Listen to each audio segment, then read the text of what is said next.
નમસ્કાર દર્શક મિત્રો, રિયલ સમાચારમાં આપનું સ્વાગત છે। સમાચારોની શરૂઆત કરતા પહેલા એક નજર કરીએ આજના મુખ્ય સમાચાર પર।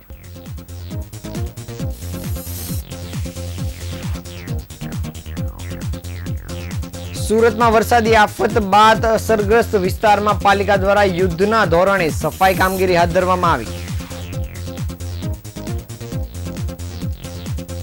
સલાબતપુરામાં વર્ષો જૂના મકાનનો સ્લેબ તૂટી પડ્યો, 4 લોકો ઇજાગ્રસ્ત બન્યા। પરિણીતાને બ્લેકમેલિંગ કરી પૈસા પડાવનાર શીતલ ફોટો સ્ટુડિયોના રિસેપ્શનિસ્ટની ધરપકડ। નવી સિવિલમાં દર્દીને ગ્લુકોઝની બોટલ પકડાવી એક્સરે માટે મોકલી સેલ્ફ સર્વિસ જેવી સ્થિતિથી લોકોમાં ભારે આક્રોશનો માહોલ। ઉધનાની નગર પ્રાથમિક શિક્ષણ સમિતિની શાળામાં કન્યા કેળવણી અને શાળા પ્રવેશોત્સવનું આયોજન કરાયું। નવસારીના ગણદેવીમાં 3 વર્ષનું બાળક કાર નીચે આવ્યું, ચમત્કારિક બચાવની ઘટના સીસીટીવીમાં કેદ।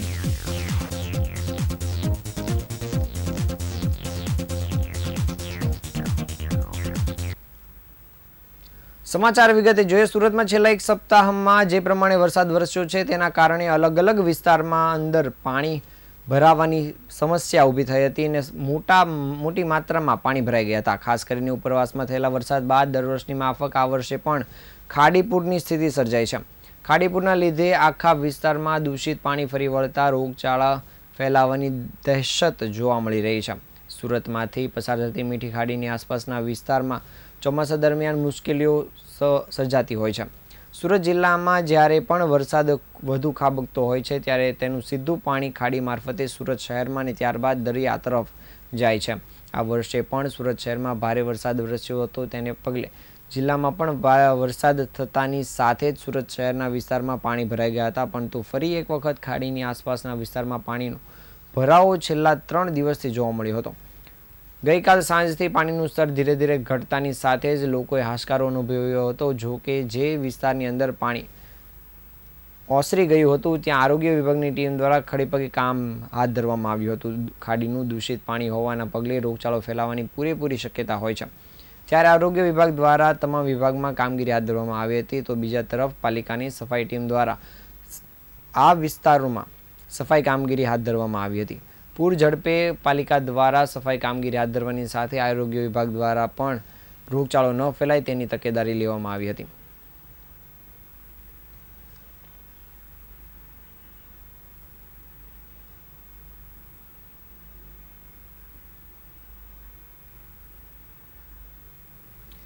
સુરતના સલાબતપુરામાં મકાનનો સ્લેબ ધરાશાયી થયો છે, જેમાં ઘરમાં જ રહેતા 4 લોકો ઇજાગ્રસ્ત થયા હોવાની વાત સામે આવી છે। વર્ષો જૂના મકાનનો સ્લેબ તૂટી પડ્યો હતો અને મકાનમાં રહેતા જરીવાલા પરિવારના સભ્યો ઇજાગ્રસ્ત થતાં તેને સારવાર માટે હોસ્પિટલમાં ખસેડ્યા છે। તો ફાયર વિભાગ અને પોલીસ દ્વારા પણ આ મામલે તપાસ શરૂ કરાઈ છે। સુરતના સલાબતપુરા વિસ્તારમાં મકાનનો સ્લેબનો ભાગ ધરાશાયી થયો છે। વર્ષો જૂના મકાન ધરાશાયી થતાં આસપાસના લોકોમાં ભાગદોડ મચી ગઈ હતી। એક સ્લેબનો ભાગ ધરાશાયી થયો હતો અને આસપાસના લોકો મદદ માટે દોડી આવ્યા હતા અને ઇજાગ્રસ્ત લોકોને ઘરની બહાર કાઢ્યા હતા। ફાયર વિભાગની ઘટના સ્થળ પર પહોંચીને કાટમાળ દૂર કર્યો હતો અને બીજી તરફ સુરત કોર્પોરેશનના એસ્ટેટ વિભાગે પણ આ મામલે તપાસનો ધમધમાટ શરૂ કર્યો છે।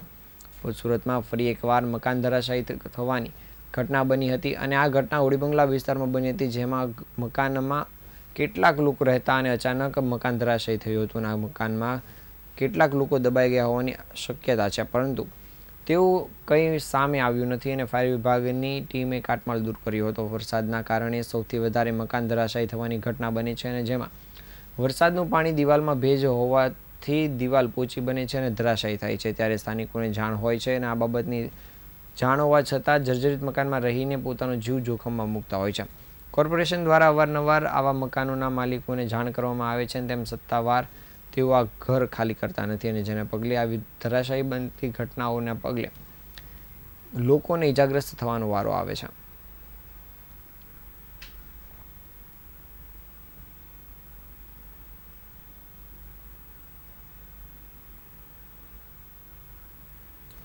સુરત શહેરમાં એક સનસનાટી ભર્યો કિસ્સો સામે આવ્યો છે, જેમાં અડાજણ સ્થિત શીતલ ફોટો સ્ટુડિયોના રિસેપ્શનિસ્ટ અર્જુન કંથારિયાએ એક પરિણીત મહિલાને બ્લેકમેલ કરીને તેની સાથે દુષ્કર્મ આચર્યું હતું. આ ઉપરાંત તેની પાસેથી 50 લાખના ઘરેણાં તથા 2.59 લાખ રોકડા રૂપિયા મળી 52 લાખ રૂપિયાની મત્તા પડાવી લીધી હતી. આ મામલે પાલ પોલીસે આરોપી અર્જુન કંથારિયાની ધરપકડ કરી છે, જે હાલ 3 દિવસના રિમાન્ડ પર છે.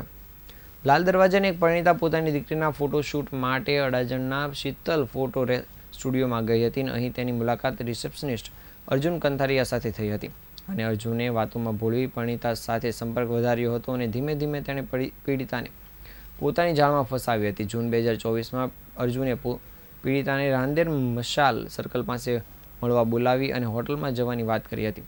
પીડિતાએ આ વાતનો ઇનકાર કરતા અર્જુને તેને ધમકી આપી હતી કે જો તે તેની વાત નહીં માને તો તેના પતિને તેના સોનાના વ્યવહાર અંગે જાણકારી દેશે. આ ધમકીથી ગભરાઈને પીડિતા પાલ ખાતે આવેલી હોટલમાં અર્જુન સાથે ગઈ હતી અને જ્યાં અર્જુને બળજબરીપૂર્વક તેના પર દુષ્કર્મ આચર્યું હતું. આ રીતે અર્જુને પીડિતાના પતિને જાણ કરવાની ધમકી આપીને બ્લેકમેલ કરવાનું ચાલુ રાખ્યું હતું અને તેણે પીડિતાને 6 વખત પાલની હોટલમાં બોલાવીને શારીરિક સંબંધ બાંધ્યા હતા. યૌન શોષણ ઉપરાંત લંપટ અર્જુને પીડિતા પાસેથી 50 લાખના હીરા સોનાના ઘરેણાં ઉપરાંત 2.5 લાખ રૂપિયા રોકડ મળી 52,59,000નો મુદ્દામાલ પડાવી લીધો હતો. પીડિતાએ પોતાના ઘરેણાં જ્વેલર્સ અને ફાઇનાન્સ કંપનીમાં ગીરવે મૂકીને અર્જુનને નાણાકીય મદદ કરી હતી અને આખરે પીડિતાએ હિંમત કરીને પોલીસને ફરિયાદ આપતા પોલીસે અર્જુન કંથારિયાની ધરપકડ કરી છે. હાલ પોલીસે તેના 3 દિવસના રિમાન્ડ મેળવીને આગળની તપાસ કામગીરી શરૂ કરી છે.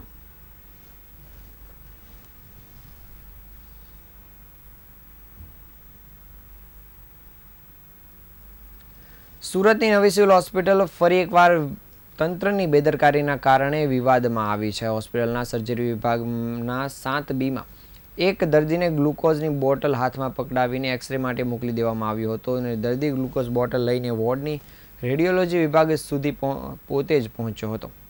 આ દ્રશ્ય જોઈ સૌ લોકો ચોંકી ઉઠ્યા હતા અને આશ્ચર્યચકિત થઈ ગયા હતા. અને સામાન્ય રીતે દર્દીઓની સાથે નર્સિંગ સ્ટાફ કે પેરામેડિકલ સ્ટાફ હોય છે, પરંતુ અહીં દર્દી પોતે જ સારવાર માટે ભટકતો હોય તેવા દ્રશ્યો સર્જ્યા હતા. આ ઘટના સામે તંત્રની કામગીરી અને દર્દી સંભાળની ગંભીરતાની ચકાસણી થવી જ જોઈએ. લોકોનું કહેવું છે કે સેલ્ફ સર્વિસનો અર્થ પોતે દવાખાના ફરવા જ ન હોવો જોઈએ. જ્યારે અહીં કોઈ કાફેની માફક સેલ્ફ સર્વિસની સુવિધા દર્દી મેળવતો હોય તે રીતના પોતે જ બોટલ હાથમાં લઈને પોતે જ એક્સરે કરવા માટે પહોંચી ગયો હતો.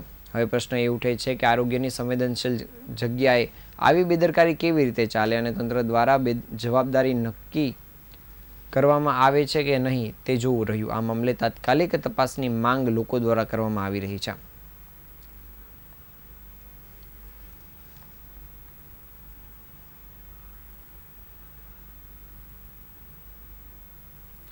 સુરતમાં કેન્દ્રીય મંત્રી CR પાટીલની અધ્યક્ષતામાં ઉધનાની નગર પ્રાથમિક શિક્ષણ સમિતિની શાળામાં કન્યા કેળવણી અને પ્રવેશોત્સવ કાર્યક્રમની ઉજવણી કરવામાં આવી હતી. આ કાર્યક્રમ અંતર્ગત નગર પ્રાથમિક શિક્ષણ સમિતિના પદાધિકારીઓ, ધારાસભ્યો અને કોર્પોરેટરો પણ ઉપસ્થિત રહ્યા હતા. CR પાટીલે દીપ પ્રાગટ્ય કરીને કાર્યક્રમનો શુભારંભ કરાવ્યો હતો અને પાટીલે સરકારી શાળામાં શિક્ષણ સ્તર અને ઇન્ફ્રાસ્ટ્રક્ચરની પ્રશંસા કરી હતી. કહ્યું હતું કે બાળકોને અબ્દુલ કલામ બનાવવાનો સંકલ્પ કરો. શિક્ષણમાં શિક્ષકો બાળકોને ઠપકો આપે તો વાલીઓએ લડવા જ ન આવવું જોઈએ. CR પાટીલે કહ્યું હતું કે વડાપ્રધાને નાનામાં નાના ગામ સુધી શાળા પ્રવેશોત્સવ અભિયાન પહોંચાડ્યું છે. આ કાર્યક્રમ એક ગામમાં 3 દિવસ સુધી ચલાવવામાં આવ્યો હતો અને આજે તેના સારા પરિણામો જોવા મળી રહ્યા છે. તેમણે વડાપ્રધાનનો આભાર વ્યક્ત કરતા કહ્યું હતું કે પહેલાં જ્યારે બાળક અને માતા અથવા તો બા બાળકને શાળાએ મૂકવા આવતા ત્યારે તેમની આંખમાં આંસુ જોવા મળતા હતા, પરંતુ આજે બાળકો હસતા હસતા શાળાએ આવે છે અને બીજા બાળકો સાથે ભળી જાય છે. અંતે પાટીલે વાલીઓને અપીલ કરી હતી કે શિક્ષકો બાળકોને ઠપકો આપે તો વાલીઓએ લડવા ન જવું જોઈએ, કારણ કે શિક્ષકો બાળકોના ભવિષ્ય માટે જ તેમને ઠપકો આપતા હોય છે. આ કાર્યક્રમ કન્યા કેળવણી અને બાળકોના ભવિષ્ય ઉજ્જવળ કરવા માટે શિક્ષણના મહત્વ પર ભાર મૂકતો હોય છે.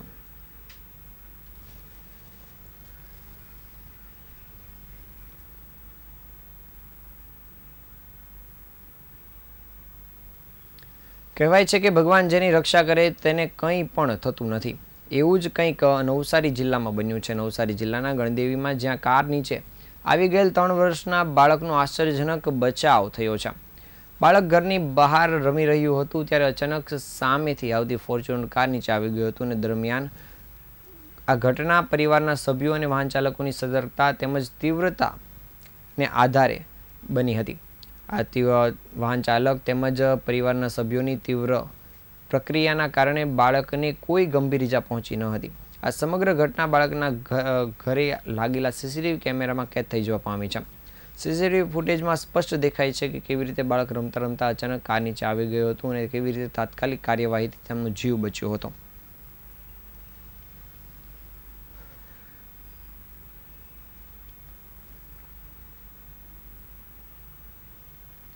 નવસારીમાં આષાઢી બીજ નિમિત્તે રેલવે સ્ટેશનથી ઇસ્કોન મંદિર સુધી નીકળેલી ભગવાન જગન્નાથની રથયાત્રામાં હજારોની સંખ્યામાં ભાવિક ભક્તો ઉમટી પડ્યા હતા.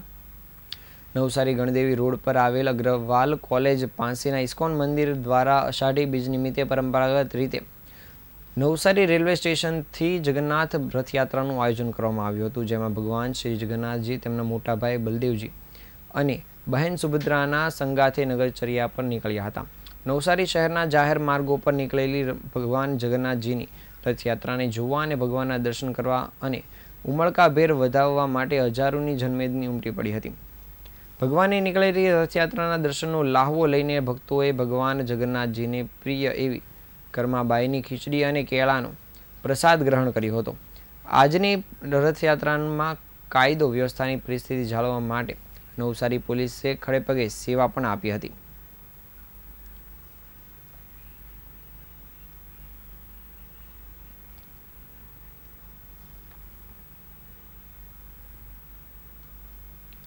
ગજરા ટ્રસ્ટ અને યુવા મનના સંયુક્ત ઉપક્રમે વૈશ્વિક પડકારો પર ચર્ચા કરવા માટે તારીખ 27મી જૂનથી 29મી જૂન દરમિયાન GTMUN ત્રિદિવસીય પરિસંવાદનું આયોજન કરવામાં આવ્યું હતું.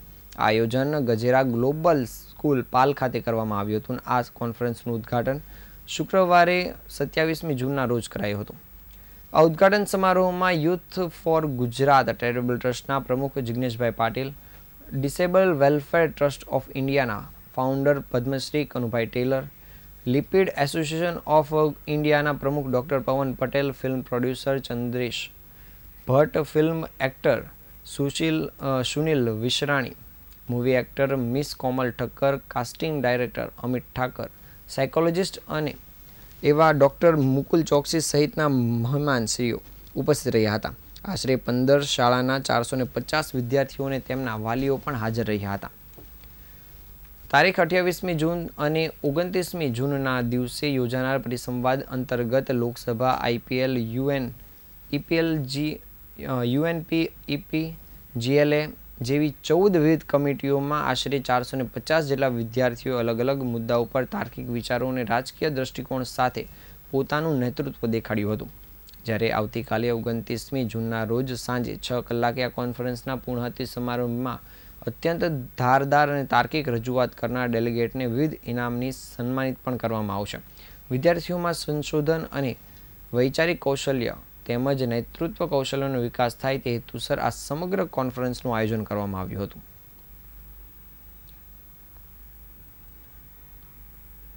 GTMUN ने युवा मन के साथ कोलैबोरेट किया है और ये ओपनिंग सेरेमनी है एक मॉडल यूनाइटेड नेशंस कॉन्फ्रेंस की, जहाँ पे इंडिया से बहुत सारे स्टूडेंट्स, करीबन 500 स्टूडेंट्स साथ में आए हैं.